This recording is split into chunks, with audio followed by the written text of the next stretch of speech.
you know, the subject of this series is the philosophy of history, and we have set it within the framework of the cycle of the Phoenix, a cyclic pattern recognized by antiquity and more or less justified by modern thinking. We may not be prepared to explain why history breaks so conveniently into 600-year patterns, but we know this to be the case. And we realize also that within these patterns, certain processes continually repeat themselves, each time on a higher level, each time resulting in a powerful advance of the human estate. Nevertheless, as we measure the life of the individual, so we measure event patterns. And last week we considered, in general, the descent of this cycle over a considerable period of time, and gave special attention to that critical point which arose about BC 600. This was the beginning of what may be termed the Greek cultural period in the West. And from Pythagoras to the final collapse of Greek civilization, we have a cycle of approximately 600 years. For our purposes, we may begin with Pythagoras and the original Greek sophists, men of the caliber of Thales and Solon, and we bring the cycle to the close with the corruption of Greek civilization as a result of the dominance of the Roman Empire. Thus we have a pattern which leads through the glory of the age of Pericles to that inevitable age or advancement toward ultimate exhaustion of resource, which marks the collapse of a culture. Before, however, we go directly to our next cyclic point, which is the beginning of the Christian era, it is more or less a duty to unfold somewhat further the philosophical aspects of history, with special reference to the period leading up to the beginning of the Christian era. Factually and actually, history may be said to begin, at least for Western man, with the Christian viewpoint. We have no record that the Greek was an historian, nor was the Egyptian, nor the Chinese or Hindu of that period. History as we know it today did not exist, but there were certain instruments which we may generally regard as historical. Perhaps the most common of these ancient instruments was called the annal, and this very largely distinguished the Greek and Roman historical approach. An annal was a record of an era, a time, a dynasty, or perhaps merely of a family. An annal was therefore in China the record of a reign sequence, that is, the descent of a dynasty, such as the Ming or the Tang or the Han or the Wei. Historians, perhaps to increase their own favor or to find a framework upon which to build a romantic literary production, found it profitable to glorify dominant families and to cater to the hero-loving instinct of their people. The annal, therefore, was not history in the broad sense, but a small exclusive document. Into this document might be drawn occasionally some external circumstance or incident, but only in the terms that that incident was directly related to the principal concept or the principal purpose of the annal. The annal descended later into the medieval period of Christianity as the chronicle. The chronicle being a kind of fabulous account of things, lacking, however, the essential ingredient of history, namely connective tissue. History only began formally when man began to ask the effect of the past upon his own time, and the probable extension of both past and present into the future in which his children must live. This is what we call historical perspective. It did not exist. Each episode stood alone in ancient times. The moral implications, the ethical overtones, the spiritual imponderables were almost completely ignored. Now, to a degree, this is due to the peculiar development of the historical instinct in man himself. And now in the 20th century, we realize that actually we are reliving most of the ancient cycles of world advancement. Let us analyze our present situation. What we call history today is for the average layman merely an annal or a chronicle. We mean by that if someone says history, we do not immediately have a picture of the interdependencies of times and nations and races and religions and doctrines. We merely think of history, for the most part at least, as the descent of European culture. If you ask the average person who has a so-called adequate education today to name you the first emperor of China or the first emperor of Japan, or to date for you any of the important East Indian historical incidents, he cannot do it.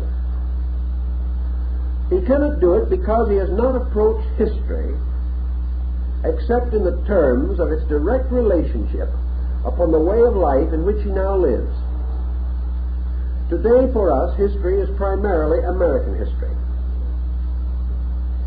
And our emphasis outside of this is upon the circumstances which led up to American history, the relationships between the growth of the American historical pattern and that of surrounding states, the effect of other nations upon America, or perhaps to a measure, the effect of America upon other nations.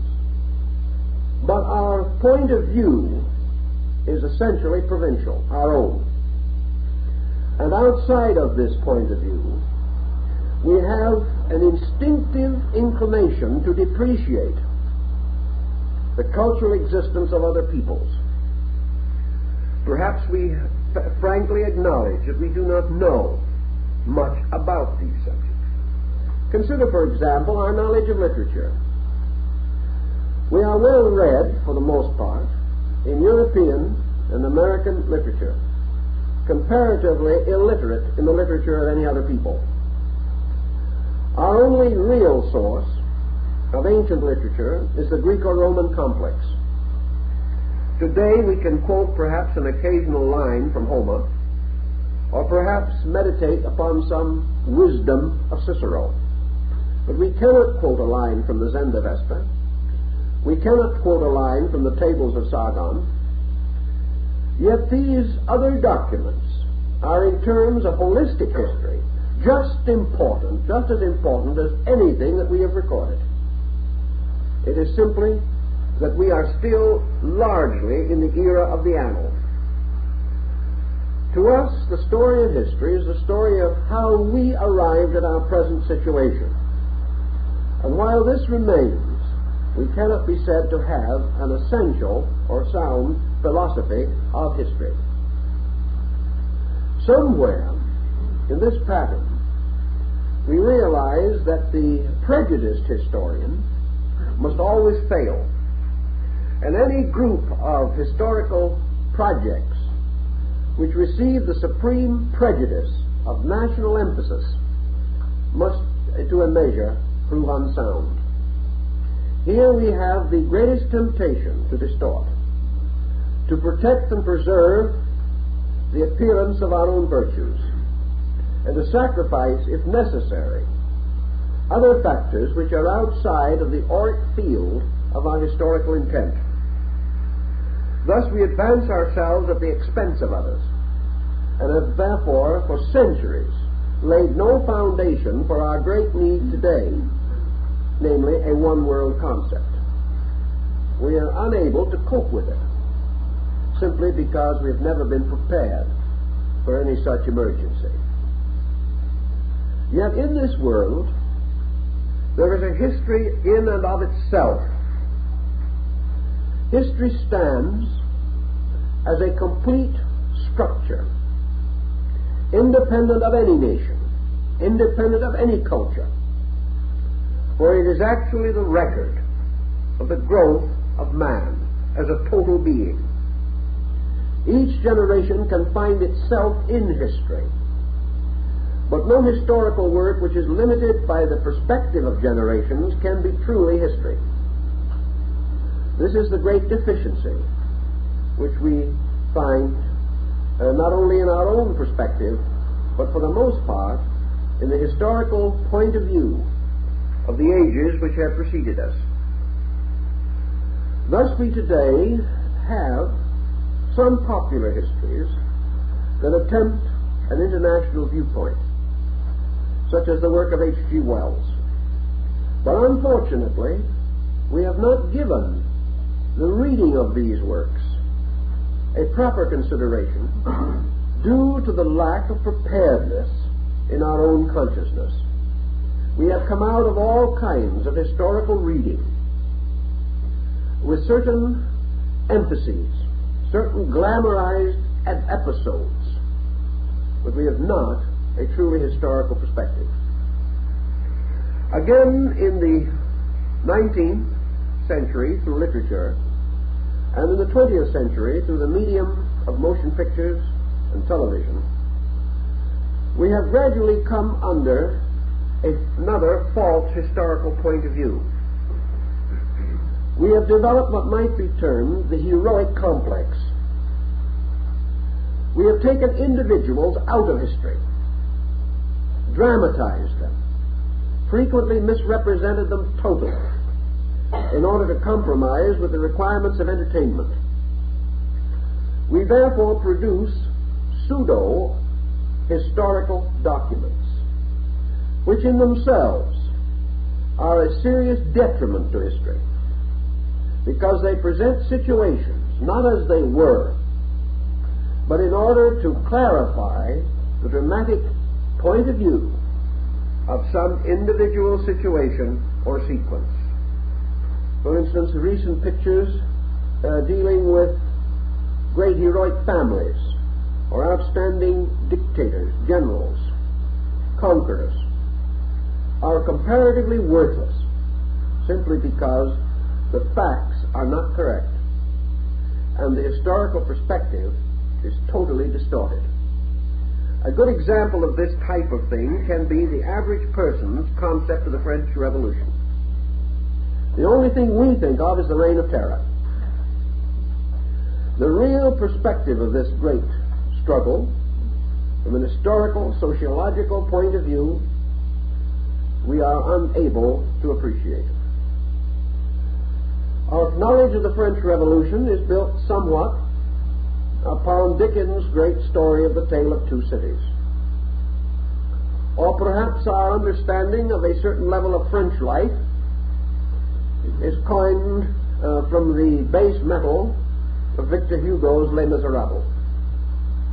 These things do not tell us historical values, but from them we have created a patch quilt of opinions which we continue to hold, and which therefore close our minds to the direct and complete approach to our subject. All the way along, therefore, we have found it necessary to create new historical instruments And this is gradually being done. But the accomplishments are for the most part limited to learned journals with a circulation of 500 copies. By the time they are watered down to our common consumption and have been made highly palatable to the reader who studies while he runs, not much is left that has any essential value. The new instruments of history are mostly what we might term below the ground evidence. Below the ground means such monuments, such inscriptions, such excavated material, such reclaiming from ancient ruins and archaeological sites as give us a new way of appraising the value of the classical historian. We have created discovery as a censorship upon tradition. We are no longer satisfied to accept the history given to us by Herodotus. It is no longer necessary for us to study Egypt through Greek and Roman reports. The development of a means of interpretation based upon the discovery of the Rosetta Stone has opened to us 5,000 years of Egyptian records. Little by little, we are escaping from the historical patterns which we once depended upon for orientation. And little by little, we are checking these patterns by more recent discoveries and by an increasing collection of literary, scientific, and anthropological artifacts. As a result, as one observer has noted, we have tumbled nearly all of ancient historians from their august thrones and condemned them by proof as inaccurate, prejudiced, or uninformed. Now, this does not mean that we should disregard them, neglect them, or ignore them. But what we must recognize is that they lack two facilities which we possess.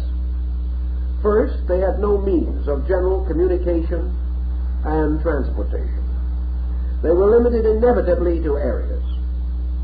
And much of their history came along caravan routes, by report and hearsay. They had no other source, no other means of verifying anything except contemporary events in their own areas. The second deficiency that rested very heavily upon the ancient historian was the lack of method or lack of pattern by means of which he was impelled to examine immediate evidence and weigh it. He was impelled only to accept or reject according to his own judgment. Today we do not follow this course. We are in a position to observe the censorship of the past upon the present. We know that certain antecedent causes must have preceded events. This the ancient historian did not know, therefore he did not search for them. We also must realize that every effect having a cause, even the most obvious circumstances in our way of life, may have subtle causes which he was not in ancient times able to examine or had any incentive to do so. Thus our reports from the past give us a framework against which we must turn modern attention. And with this thought in mind, we will go to one of the most obvious examples of this situation, and that is religious history. Let us think of religious history as we even regard it today. Within the last 200 years, the entire approach to history on a religious level has departed from the speculative thoughts and procedures of the Scottish metaphysicians to the more sober and accurate findings of the field biblical archaeologist. Today, in the name of religious history, men are digging with their hands into the earth. They are not following the ancient fathers. They are not regarding the translation of a neglected patriarch as a tremendous contribution to history. They are out in the field trying to find visible, factual evidence of the important, controversial points, or trying to fill in the desperate breaks in history relating to religious subjects.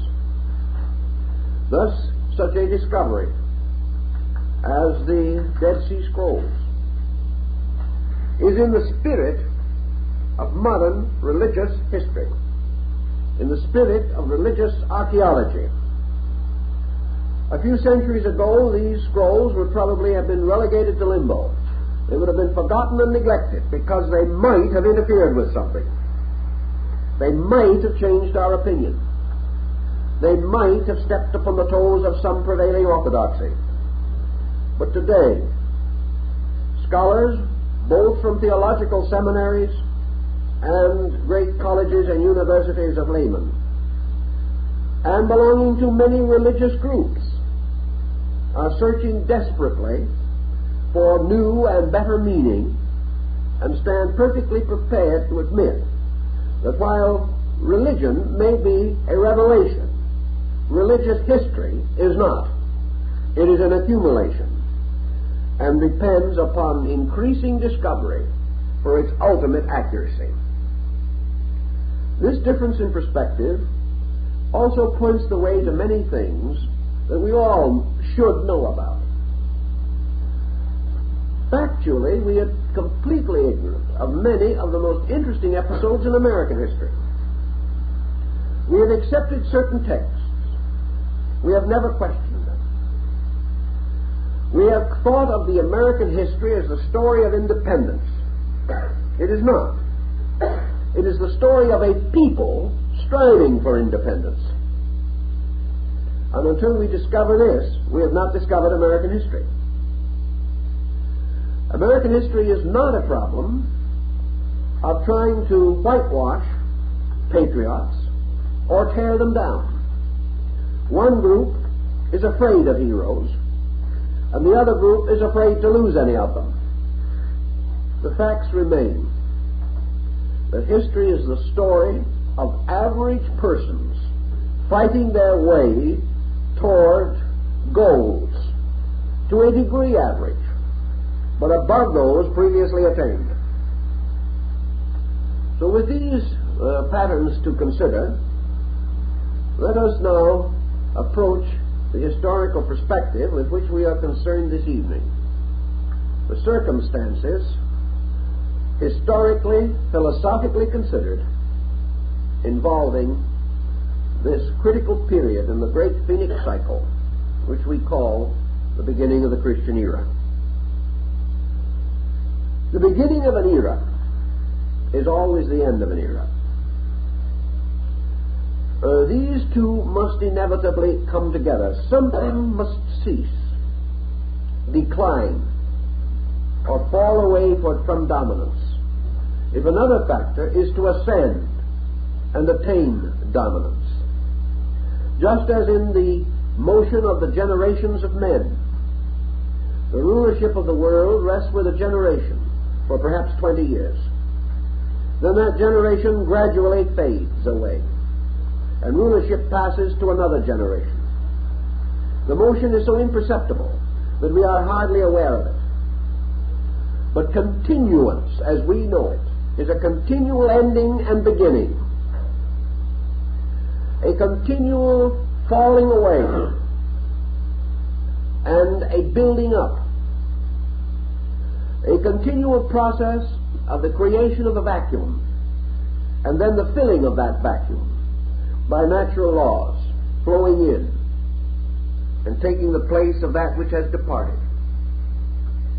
That which departed in the cycle with which we are most concerned was the golden age of Greek culture. an age that was distinguished for attainments in science, philosophy, art, music, literature, and letters. An age of extraordinary philosophical illumination. An age which produced perhaps more outstanding creative thinkers than any other recorded era in history. Yet, as we pointed out before, this was not a situation that was purely local. For this Phoenix cycle seems to have something to do with a great clock in the universe.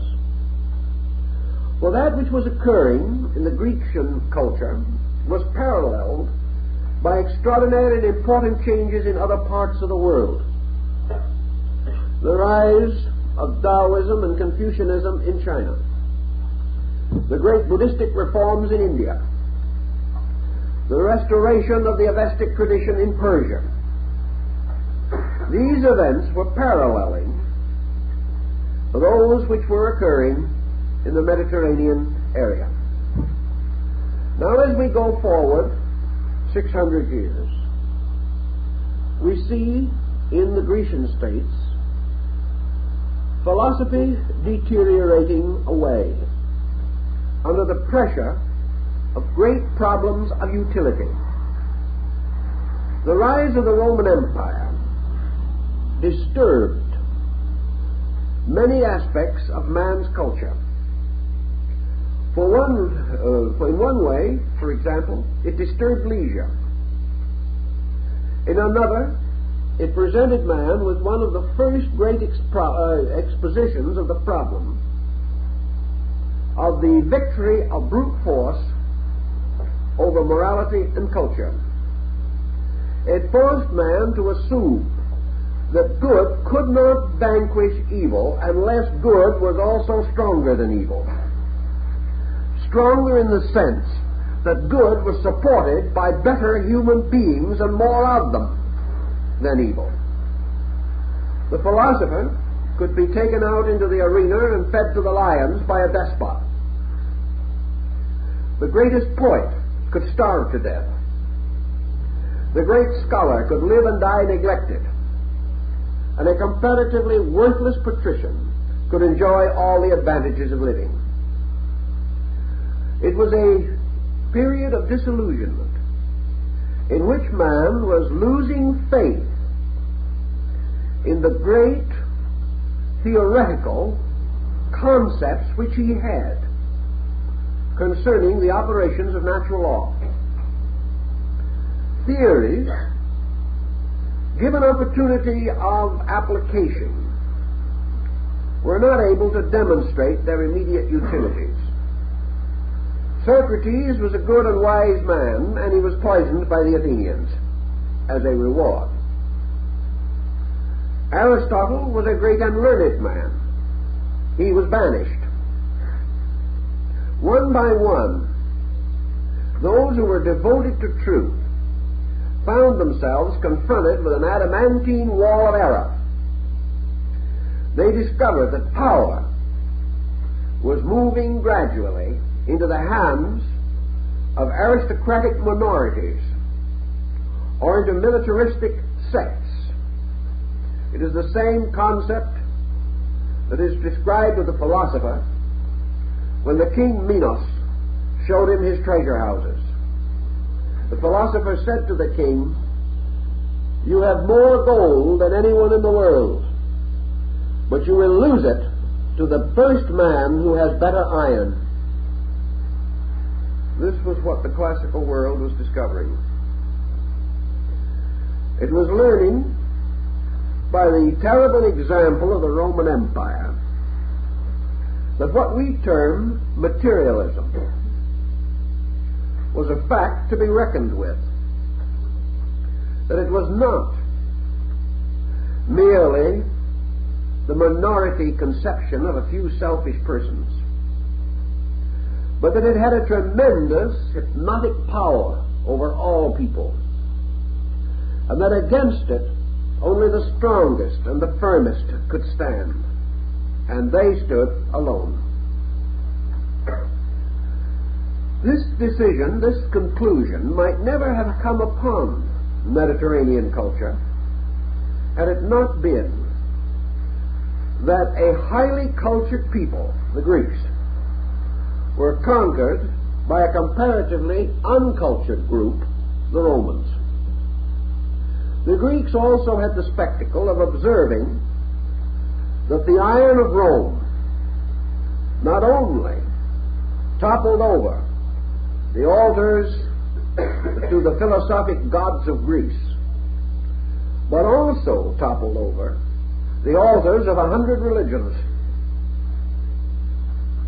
The gods of various cities did not defend them. The Roman phalanx was stronger than heaven. Now, observations of this kind forced upon a people which had long existed, at least with a comparatively provincial attitude. I will not say a people that had not passed through disasters and mistakes and a certain degree of conquest, was important because it uprooted something else that was very strong in the classical mind. Athens could be conquered 1,000 times by Macedonia or other nations. But to the Athenians, in their particular pattern, this was punishment. They did not doubt the gods. Punishment made them believe but more firmly in the gods. Because the Athenians, in the privacy of their own convictions, were fully aware of their own delinquencies. And the evil man with a bad conscience regards defeat usually as punishment. But as the picture grew in proportion, when good and bad, old and new, wise and foolish, all together were trampled under the feet of the Roman legionnaires, it was no longer possible to fall back upon this moralism. It became obvious that the world was moving from a philosophical foundation and a religious foundation to what we might term a scientific economic foundation.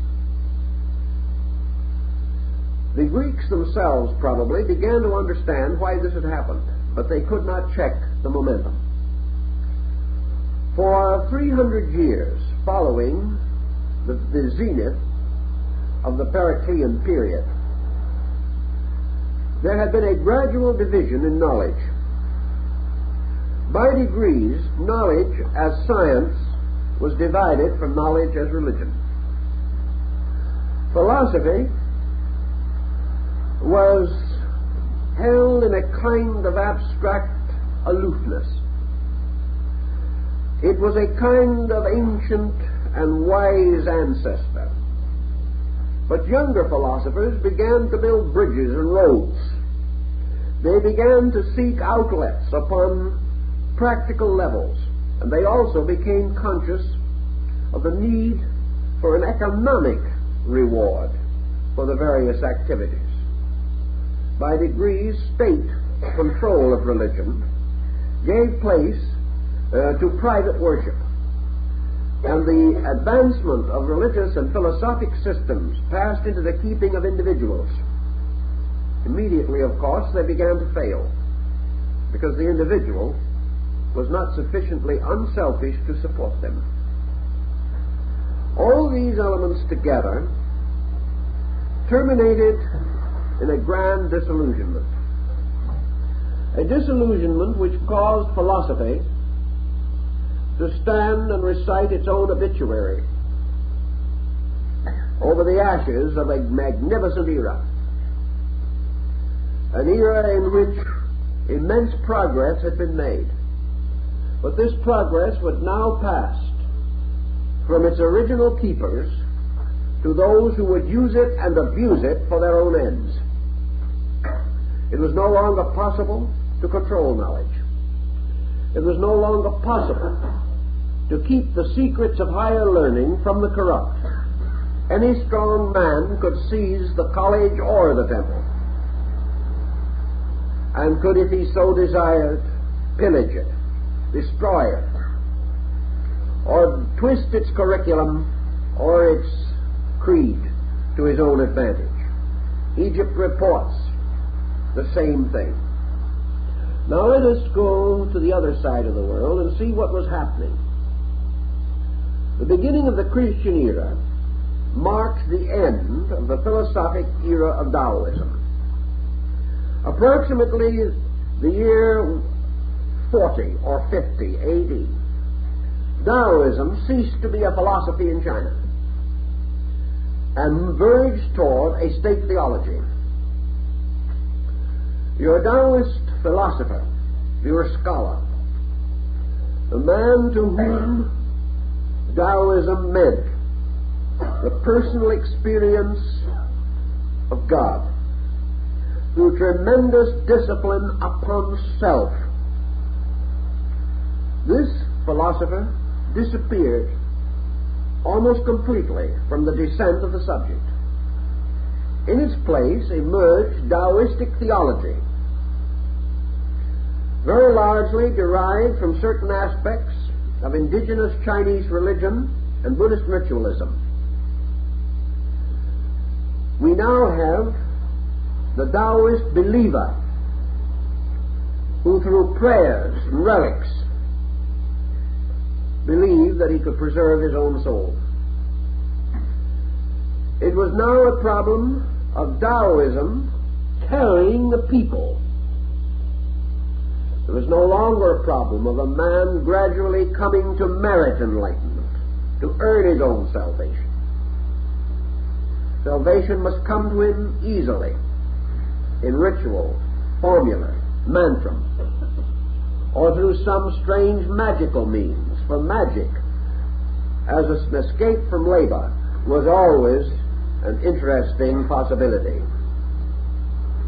At the same time, in China, in the first century, within a few years of the beginning of the Christian era, Confucianism was declared to be a state religion, dividing with Taoism and Buddhism the spiritual leadership of the Chinese people. What was the result?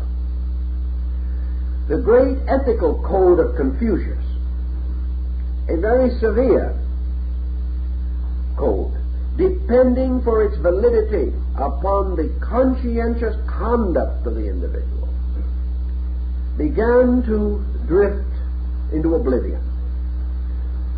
Men paid great homage to Confucius. His name became venerated above all other names. But they forgot to keep his rules. To merely affirm them, to accept them, to say, I am a Confucianist, was to be in good taste and good style. The rest was ignored. So we see exactly the same situation coming. We find that 600 years of Taoistic and Confucianistic philosophy in China led not to the rise of a great disciplined China, but to the building of countless temples filled with innumerable images, worshipped in part by writing a prayer upon a piece of thin paper, chewing it up and spitting it onto an image. Either Confucius or Lao Tzu would have turned in their graves under such a procedure. Yet it represented a change that was to show why China was never able, in the classical or ancient period, to establish itself upon a solid level of ethical integrity. It was always a country in which the strong pillaged the weak. First in the name of heaven, second in the name of Confucius, and finally in the name of the Mandarin himself. About this time we moved to India. What was happening to Buddhism? In precisely 600 years, Buddhism came to its first great crossroad. Philosophic Buddhism, as represented by the original teachings of the great Eastern philosopher, might be said to have comparatively died. original Buddhism was nearly extinct in its own homeland. In its place arose the great, marvelous era of Buddhistic metaphysics. At this time came the multiplication of images. At this time came the tremendous ritualism of Buddhism and the simple agnosticism of the original teacher was reflected in a system which developed over 10,000 divinities. Now, we must not say that all of this represented loss. Let us rather say that in Confucianism, Taoism, Buddhism, in the Avestic philosophies of Persia, and in the condition in the Near East at the beginning of the Christian era, the tip was a very distinct motion, tipping from discipline to devotion. In every system, faith came to take precedence over discipline. Most critics have said that discipline was just too difficult. Hegel has attempted to give us a summary of what he regards as the motions of these elements, and I jotted down a few words from Hegel. Hegel attempted to point out the fact that history, in its deepest aspect, is essentially the story of man's spiritual conviction. He also came to the conclusion that different races, different nations, and different culture groups, although passing through similar periods and cycles, were distinct because of the emphasis which they placed upon the conduct of man. This emphasis becoming the basis of the entire sociological pattern that followed. History was therefore the record of the results of moral emphasis as this affected vast aggregates of human beings and became the basis of the laws under which these human beings lived. In this point, Hegel gives us 5 keynotes of religions, which he regarded as basic historical factors. He says, for example, that Judaism is the emphasis of duty, that the entire development of this faith and the effect of it upon other peoples and within its own group was the growing, intensifying recognition of the essential fact of duty. Duty was the great virtue. He then says that the emphasis by Confucius was order. That the purpose of the Confucian Code was primarily to preserve absolute order in all relationships and in all processes. That the moment order is endangered, continuity is endangered. Because the moment things get out of pattern or out of arrangement, chaos sets in upon them. Disorder leads to death unless it can be corrected. Perhaps that is why we refer frequently to forms of illness as disorders. If they are allowed to continue in society, disorder becomes the sickness which is mortal, which is finally the disintegrating and destroying factor. He gives as the great ethical keynote of Moslemism justice, and emphasizes that upon this concept we can have exactitudes which may go to the excess of injustice. Yet without justice, the state cannot survive. The individual who is not convinced within himself that he lives within a condition of justice can never maintain or preserve his own morality and ethics.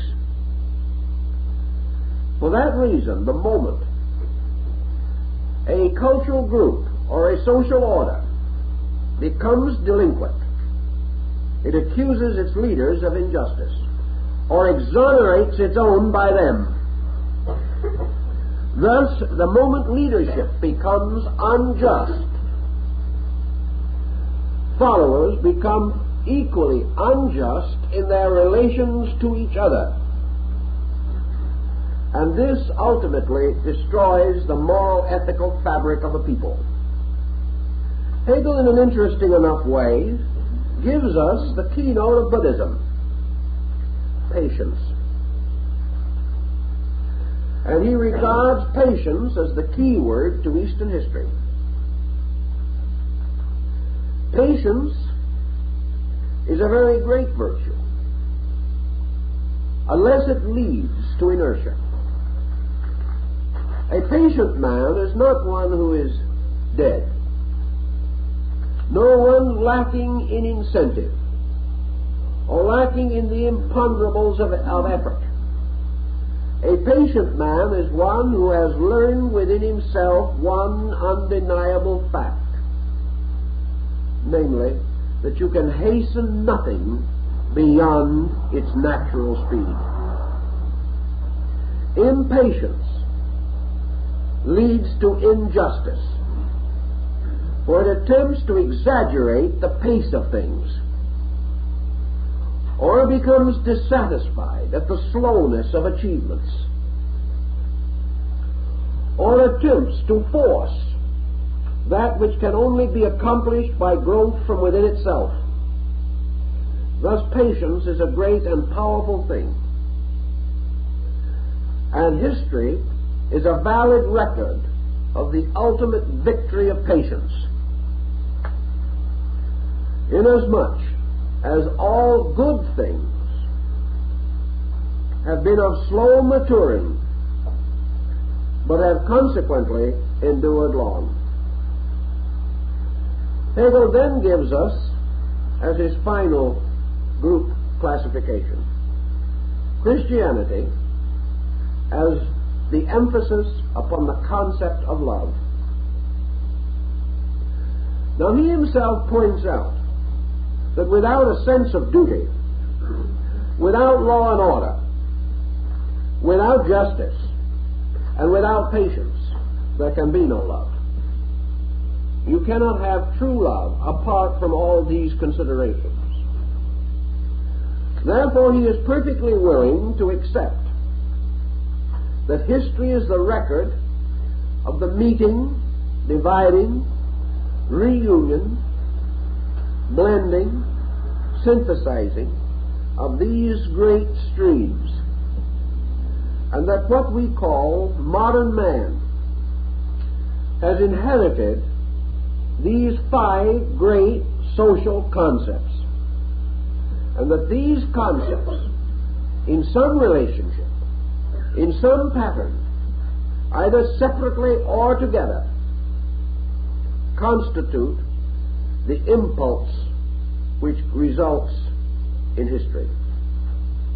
That without these factors, man would remain eternally static, or would be the victim of such caprices of conduct that the results could never be classified and might be considered to be an pageantry of incident and accident.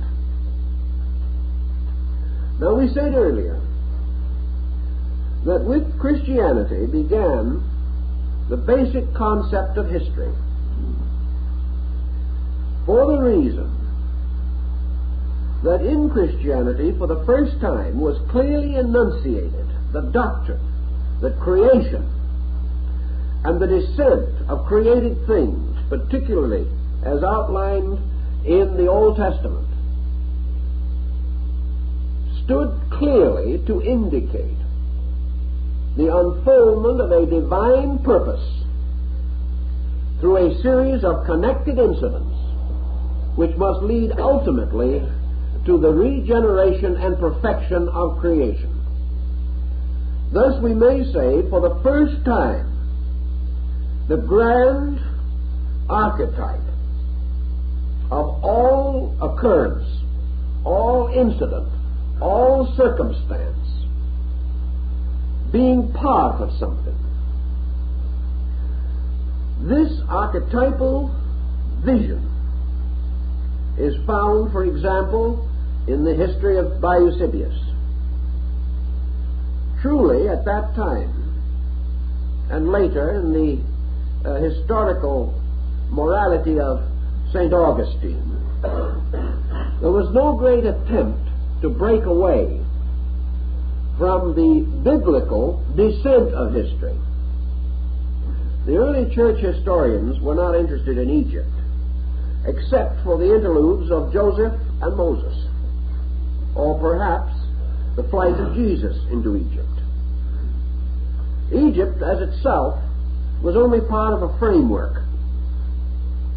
These same historians had no particular concern for Greek philosophy or Greek history, and as we can tell from studying their works, were totally unaware of the history of the Eastern Hemisphere. They had not accomplished their purpose, but they had advanced the idea that from the hypothetical Adam to the latest newborn babe, all generation was tied together in something,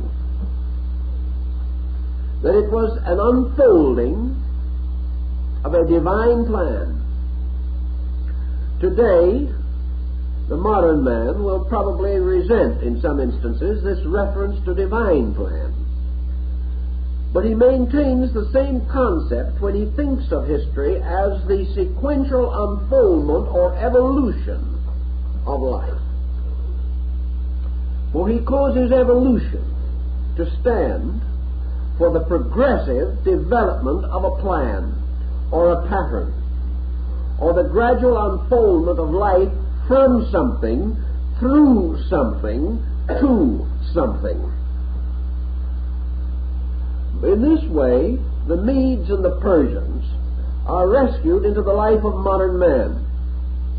The past becomes a valid experience, just as we accept in human life that the past is a conditioning factor in our psychological perspective, our philosophical and moral understanding of things. We note, therefore, throughout the then existing and civilized world, and to a measure, there is indication and evidence even in our Western Hemisphere, among the ancient records of the peoples of the Central American area particularly, that about the beginning of the first century there was a tremendous moral, ethical, spiritual upheaval which seems to have occurred primarily inside of man and to have moved him to a comparatively new stage of his own development. We have a parallel for such upheaval which is not explainable historically and becomes an unhistorical fact in the transition, for instance, between childhood and adolescence, or between adolescence and maturity. The individual is affected by his environment, but certain biological processes inevitably release psychological tendencies, and these are native to and natural to the unfoldment of man himself as a human being. He must pass through these phases. Some may have a more difficult time than others. Some may find the experience a magnificent adventure, others a dismal and neurotic episode, but still the change must take place. And it seems to be the same in this problem of history. History is punctuated by certain unhistorical events which have to do with the internal life of those creatures growing through history. History defines the boundaries of their achievements, but it cannot completely capture the stages of maturity through which these beings pass. For the transitional and historical growth stimulate something within man, releasing faculties, powers, and perspectives previously latent. These are then dumped into the historical arena and result in a rapid and amazing change in the historical perspective itself. Thus, man, made by history, reaches a certain point in the making in which he turns and makes history.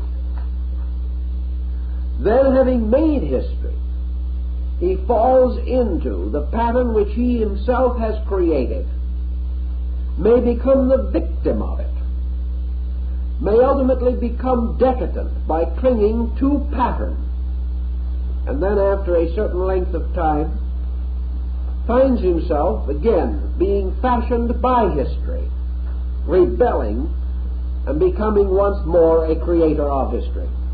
The cycle goes on and on and on. At the beginning of the Christian era, we therefore observe very definitely that four, actually, of Hegel's principles were already functioning, although justice was not at that time primarily associated with Islamism, for this came in 600 years later at another critical point. But justice in a sense existed, but not in the sense which it was later to assume or to produce the results which it was later to produce through the rise of the Muslim world, because the Muslimism became the justest balance which prevented Western civilization from passing into a state of complete autocracy. The balance wheel was established. But certainly Buddhist patience, Judaistic duty, and Confucian law and order were all available in the experience of man at the beginning of the Christian era. Thus we observe a tremendous change taking place at this particular time. The change was not as the result so much of the Roman mind, because it is doubtful if the Roman gave it any consideration at all. It was the effect of the Roman conduct upon the non-Roman mind.